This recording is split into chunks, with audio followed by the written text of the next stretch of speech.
Let's welcome right now Virginia Congressman James Walkinshaw. He serves on the Oversight and Homeland Security Committees. Congressman, welcome to you, sir. Democrats say they will not vote to fund DHS unless some real restrictions are put in place for federal immigration enforcement.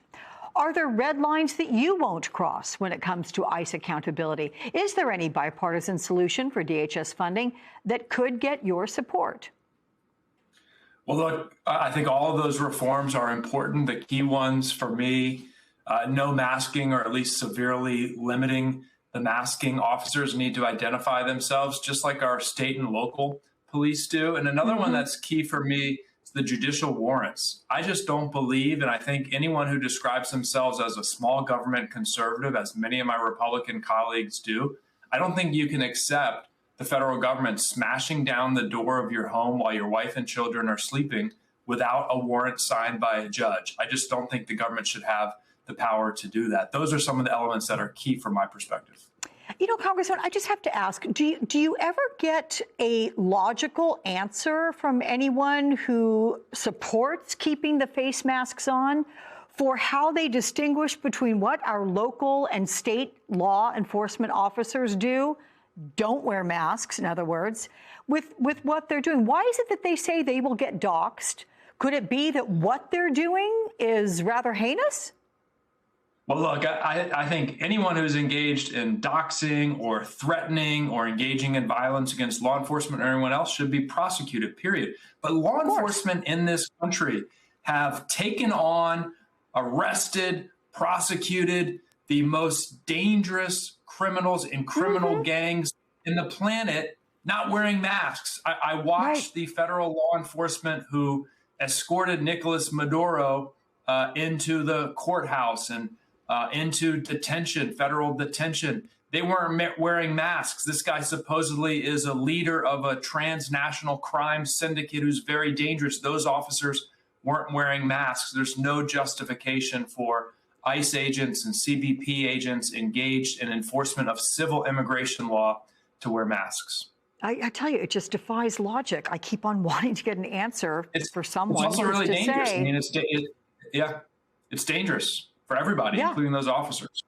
It absolutely is, but nonetheless, there is no distinction between what they're doing and what other officers are doing. Okay, let me move on to your district, sir, because it has a high concentration of federal employees, many of whom are deemed essential and will be forced to work without pay during this DHS shutdown.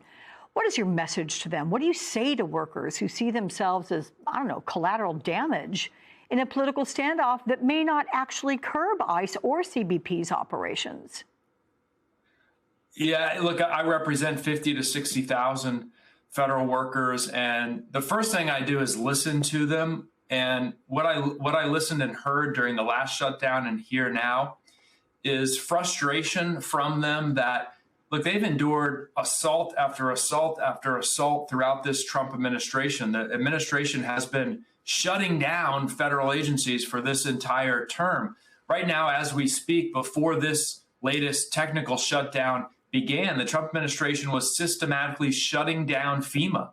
I meet with my constituents every day who have lost their jobs at FEMA because they've been shutting it down. You have CISA up on the board there, the Cybersecurity and Infrastructure Agency. Trump administration eliminated 30% of the staff there. So these agencies have been being shut down by the Trump administration. Now, this shutdown that we've entered is very significant and serious. And look, I track very carefully when those pay dates are for federal workers because a lot of folks can't afford, most folks can't afford to miss one paycheck. They certainly can't afford to miss two paychecks. The good news is a paycheck went out yesterday, Friday, before the shutdown. So folks got those direct deposits. The next payroll date for most DHS employees is at the end of the month. So that's a key date for me that I'll be tracking very carefully. I'm sure they appreciate you doing that for them. Wednesday, as you know, Attorney General Pam Bondi gave pretty combative testimony before Congress about the Jeffrey Epstein investigation. Bondi refused to answer some basic questions. She mocked Democrats and presented herself as President Trump's defender-in-chief. Let's take a listen to Republican Thomas Massie pressing Bondi over why the names of co-conspirators were redacted in the released documents. We corrected that within 40 minutes. He was already, you're acting like everybody's trying to cover up Wexner's name. Reclaiming my time. I'm going to answer this question. Reclaiming my time. Mr. Chairman. This isn't how this works. It's a political joke, and I need to give my answer on that. We'll let the Attorney General respond, and then the gentleman can move to the next question. It's my time. Within 40 minutes, you asked me a question. Within 40 minutes, Wexner's name was added back. Within 40 minutes of me catching you red-handed. This guy has Trump derangement syndrome. Oh, boy. What does Bondi's appearance reveal about the way she views Congress and Epstein's survivors? Well, look, it was an embarrassing performance.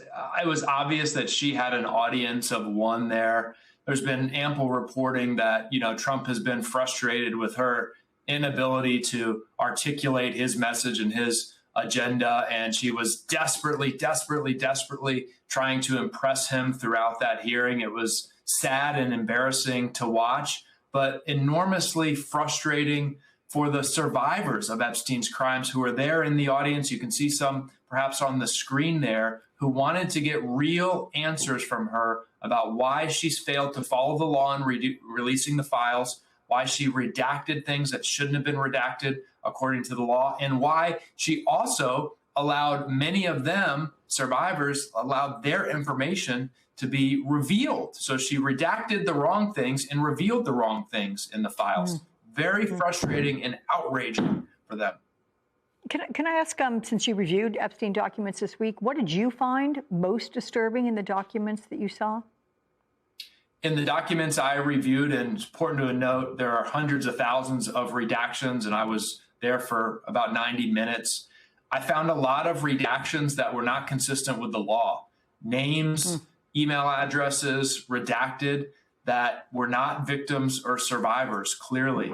The one that I think is most significant, there was an email from Epstein's lawyers to Epstein describing a 20-minute phone call they had with Donald Trump in 2009, where they asked him if he had been on Epstein's jets. And he said, well, I fly on a lot of planes. I don't remember whether I was on that one. When he was asked, had he been to Epstein's mansion, and he gave another denial. Clearly, Donald Trump in 2009 not telling the full truth about his relationship with Epstein. That entire document was redacted. There was no information about victims or survivors in that document. No legal reason for it to have been redacted other than to protect Donald Trump from embarrassment.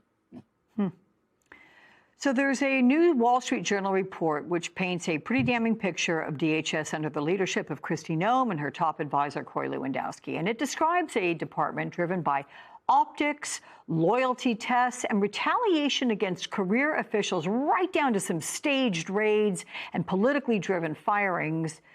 Do these allegations, sir, of corruption warrant a formal investigation? And what measures should or can Democrats take to hold Noem and Lewandowski accountable? It absolutely merits a formal investigation. Look, I'm on record. Kristi Noem should step down, be fired, or be removed through impeachment. She has violated her oath to the Constitution. She's failed in her duties. And this is one area where, if you got people to be honest with you, Democrats and Republicans are frustrated with her leadership of DHS.